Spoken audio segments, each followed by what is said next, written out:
siang. Selamat sore sih. Selamat sore ya, Mo. Sama sore Nadia. Ini sama Romo Daryanto ya. Romo Daryanto mungkin sebelum mulai bisa perkenalan diri dulu. Romo ini apa? Saya Romo. Oh iya, Romo. Mari. Romo ini di bagian apa, di mana mungkin mau bisa dijelaskan ke para penonton sekalian. Hai guys. Saya Romo Daryanto dari Serikat Yesus. Saya bertugas di pusat pastoral mahasiswa di Jogja. Makanya agak ramai di sini, banyak obrolan orang. Karena kita di outdoor ya. Iya. Apalagi dia? Oke. Kayaknya perkenalan udah. Nih langsung aja ya, Mo. Ini kan aku dapat tugas ini tentang hierarki gereja nih, Mo. Nah, aku membaca hierarki ini tuh ada beberapa hal yang menarik menurutku untuk dibahas gitu, lebih lanjut lagi, dan sebenarnya agak sedikit membingungkan ya, Mo, dengan pengetahuan yang aku punya dan juga dari modul gitu. Mungkin pertama-tama Romo bisa jelasin hierarki gereja itu sebenarnya apa sih, Mo? Ya, hierarki di dalam gereja Katolik itu ada susunan organisasi lah kadang-kadang ya. Sebagaimana lembaga-lembaga yang lain sebenarnya. Nah, secara umum sebenarnya semua orang yang sudah dibaptis yang masuk dalam gereja Katolik itu disebut umat Allah. Umat Allah. Ya. Tapi di sana itu dibagi. Ada bagian yang memang memiliki wewenang tertentu. Oke. Dan itu kita sebut hierarki. Lalu yang lain itu adalah awam.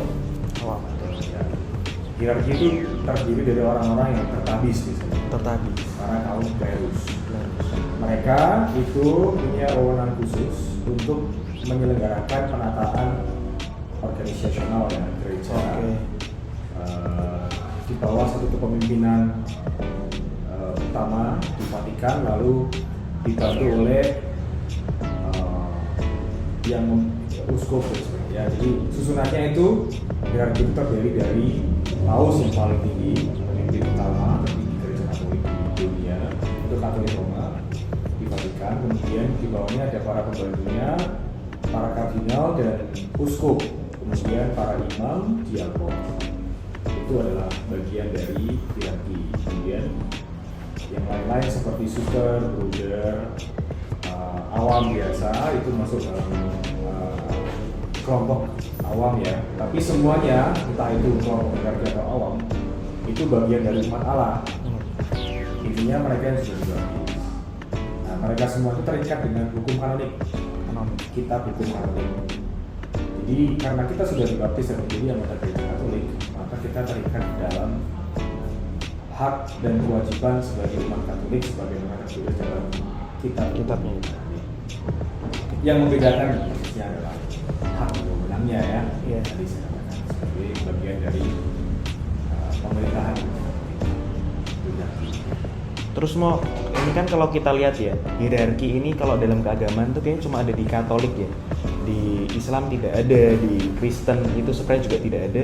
Itu kenapa sih Katolik ini dalam tanda kutip sangat memelihara konsep hierarki ini? Ya, kalau di agama lain mungkin ada tapi nyebutnya lain, saya nggak tahu ya. Yang jelas mereka punya pemimpin agamanya. Yang jelas itu juga sudah satu struktur sendiri ya. Iya benar. Agama lain ya. Seperti yang saya ketahui di Kristen itu mereka punya juga sebenarnya semacam hierarki.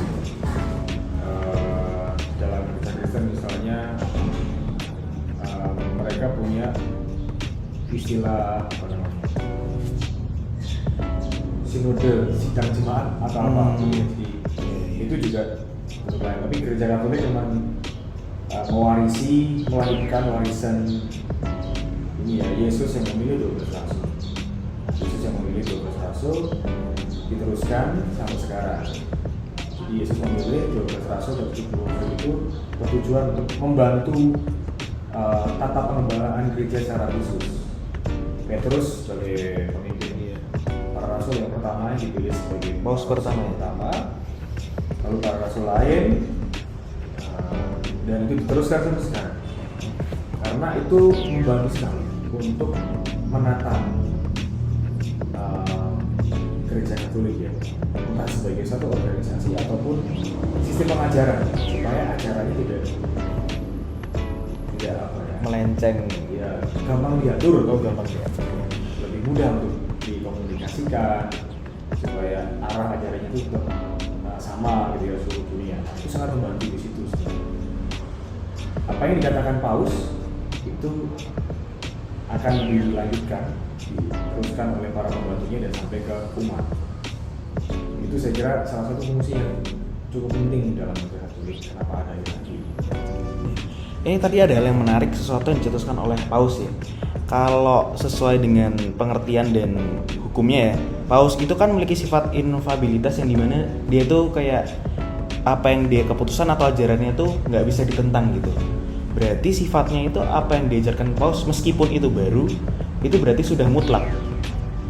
Nah, sebenarnya Paus sendiri dalam hal pengajaran itu tidak membuat sendiri ya. Tidak buat. Oh iya. Dia punya pembantu-pembantu, para teolog, ya, para kardinal, para uskup yang membantu Paus untuk mencetuskan satu ajaran. Biasanya seperti itu ya. Jadi apa yang sudah nanti dikatakan sebagai ajaran resmi Paus memang dikatakan infallible ya, tidak bisa keliru gitu. Karena itu adalah wewenang tertinggi dari gereja Katolik, kita anggap sebagai suara Allah sendiri. Itu suara Allah yang mengajarkan tentang moralitas, biasanya kebanyakan seperti itu. Ajaran iman untuk umat Katolik, maka dianggap benar. Maka itu yang kita mari sampai sekarang ya. Iya. Terus ini kan Paus itu kan biasanya dari kardinal menjadi Paus dan itu diangkat melalui sidang konklav ya. Nah ini konklav ini menurutku sangat baru karena aku baru dengar kata konklav, sidang konklav gitu. Nah itu cara kerjanya itu gimana dan kalau konklav itu siapa aja yang terlibat dalam sidangnya? Oke. Konklav itu adalah pemilihan Paus, sidang pemilihan Paus yang dihadiri oleh para kardinal di seluruh dunia. Jadi biasanya Paus mengangkat para kardinal kan di negara-negara yang benua gitu ya, tersebar di seluruh dunia. Mereka adalah para pembantu Paus yang kurang lebih mewakili gereja-gereja lokal. Oh, gereja. Mereka akan berkumpul di Vatikan. Nah, kapan mereka berkumpul? Ketika ada pemilihan Paus. Kapan pemilihan Paus terjadi? Pertama, ketika Paus yang aktif itu meninggal. Jadi tiba-tiba seperti Paus dulu, Yohanes Paulus kedua, tahun 2005 itu meninggal dunia. Lalu Kuria Vatikan sana akan mengumumkan bahwa kita akan mengadakan konklav untuk memilih Paus yang baru. Atau Paus yang aktif itu mundur. Kalau mundur itu biasa karena apa? Karena bisa karena usia, karena sakit ya. Dia merasa sudah tidak bisa lagi untuk memimpin karena alasan kesehatan. Usia dan mereka seperti Paus Benedikus ke-16 juga mengundurkan. Ketika Paus itu menyatakan mundur sebagai Paus, maka akan diadakan konklav dengan Paus Yang baru ya. baru. Nah, begitu. Jadi mereka berkumpul di Vatikan dengan mekanisme yang sangat ketat ya. Jadi yang boleh hadir, mereka berkumpul di ruangan, jadi yang boleh hadir itu hanya para kardinal aja. Berarti itu bener-bener satu ruangan isi kardinal semua tertutup itu. Tertutup. Jadi modelnya kayak voting, vote. Oh, vote. Nanti setiap kardinal itu akan memasukkan nama. Oh berarti mereka memilih tidak, kalau presiden kan ada kandidat 1, 2, 3 ya? Nggak ada. Kalau mereka itu Nggak cuma ada langsung kampanye. vote nama ya? Nggak ada kampanye. Nah mereka biasanya akan berkumpul selama beberapa hari di Vatikan. Model retret begitu ya. Jadi Portrait. dalam suasana hening, sunyi, mereka berkumpul dengan sungguh-sungguh mempertimbangkan kondisi gereja Katolik seperti ini, tantangannya ini. Ini ada orang-orang yang berkumpul saat ini adalah para calon paus. Siapa yang cocok untuk menjadi pemimpin kita? Maka mereka melakukan dalam hening, tidak ada kampanye. Jadi nggak ada calon Dukung ABC, saya, dukung saya gitu. Nah, lalu kalau udah kepilih nanti ada asap putih mengumpul. Oh iya, gitu kan. iya. Habemus Papa. Itu namanya Habemus Papa. Bukan, ya itu pengumuman terpilihnya paus. Asap putih. Kalau masih asap hitam berarti Belum. kepilih. Karena belum memenuhi kuota dari forum yang hadir. Ya kayak pemilihan sama kayak voting itu.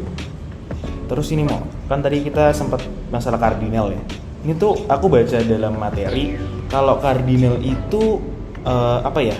Bukan jabatan namun gelar kehormatan. Nah, lalu kalau begitu konsep kardinal yang sebenarnya itu gimana sih? Ya, kardinal itu memang dipilih oleh Paus untuk membantu Paus dalam urusan penataan gereja, pemerintahan gitulah ya. Maka mereka biasanya adalah orang-orang yang dianggap bijak, memiliki pengetahuan yang unggul dengan kardinal kan keutamaan juga keutamaan orang yang dianggap punya keutamaan unggul. Itu bukan memang tidak setiap kardinal punya jabatan. Ada kardinal yang memiliki jabatan khusus pembantu Paus misalnya untuk duta besar di negara-negara itu saya kira dia juga struktural. Tapi ada kardinal yang memang hanya apa ya teolog begitu ya, teologi yang memberi info tentang ajaran gereja, teologi. Ada yang seperti itu. Jadi tidak ada yang romo juga, jadi, ada yang uskup, ada yang romo. Kebanyakan tapi Uskup. Berarti dari uskup langsung biasa berarti dari romo uskup baru kardinal ya. Ya, tapi ada yang romo jadi kardinal. Jadi romo langsung diangkat jadi kardinal. Ada juga untuk membantu Paus. Tapi gitu dalam hierarki berarti dia lebih tinggi daripada uskup atau masih di bawah uskup? Kalau di hierarki yang romo kardinal. Kadang-kadang tidak ada langsung hubungannya dengan bawahnya uskup, tapi dia di bawah Paus. Dia di bawah Paus. Tergantung wewenangnya ya. Kalau di ahli di bidang teologi gitu ya, itu dia punya orang di situ gitu ya.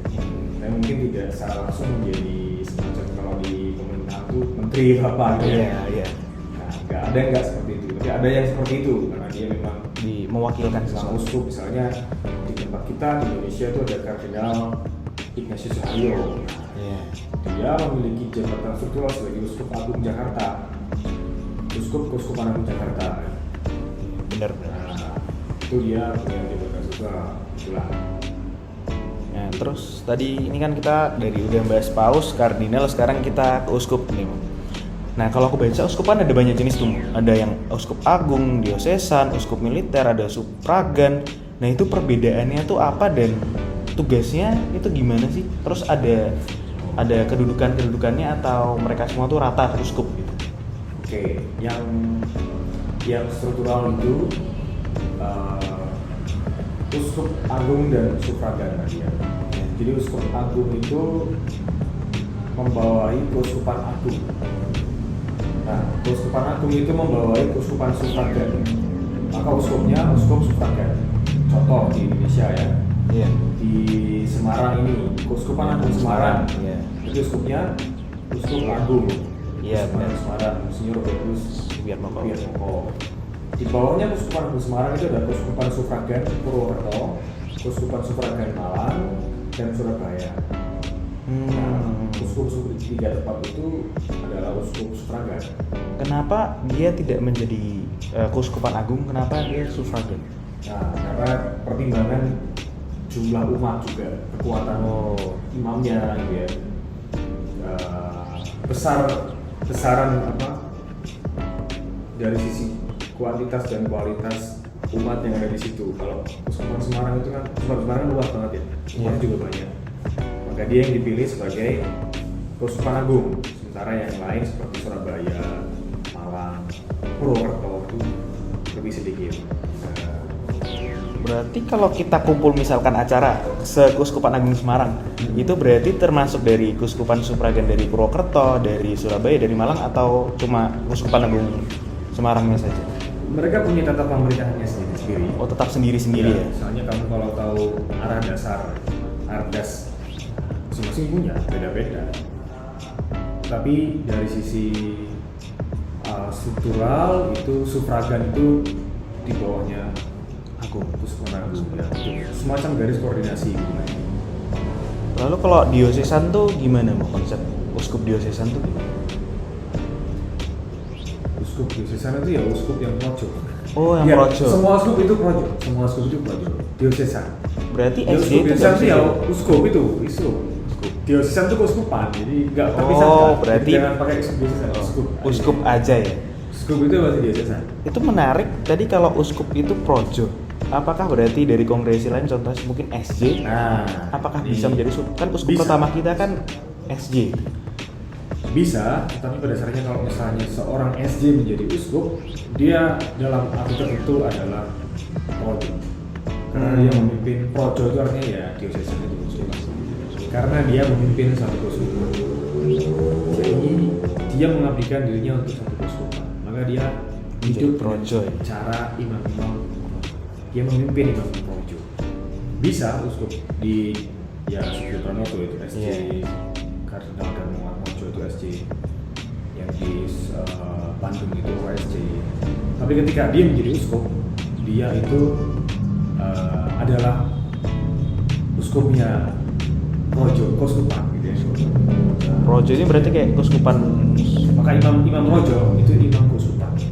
Kalau imam projo Semarang, dia adalah imamnya keuskupan Semarang. Berarti projo ini temannya sebagai malah Imam lokal. keuskupan lokal gitu ya? Imam lokal, dia imam lokal. Jadi kalau seorang imam SD terpilih jadi uskup, dia harus jadi seperti itu. Jadi imam Karena lokal dia itu karena dia mau lokal. memimpin.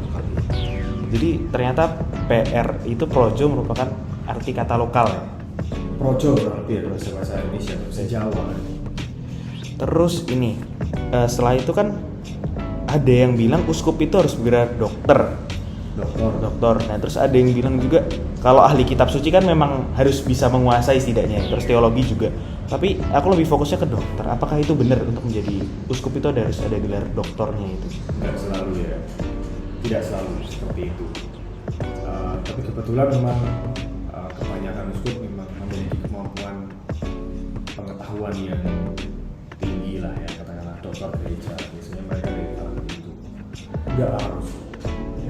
Saya katakan asalkan memiliki kriteria, punya kebijaksanaan sebagai seorang gembala ya, kemampuan intelektual yang cukup, kecakapan dalam memimpin, bijaksana, gitu. Ini mau pertanyaan terakhir. Tadi kita dari uskup, kardinal, terus habis itu ke dari paus, kardinal, uskup. Terus sekarang aku lebih ke peraturan yang orang-orang yang tertabis, lebih ke biarawati. Kan yang seperti kita tahu ordo itu kan cukup banyak ya. Nah, berarti di setiap ordo itu ada aturan yang berbeda dong. Iya. Itu patokan, terus kalau aturan yang sama itu di mana dan perbedaannya itu di mana biasa paling besar?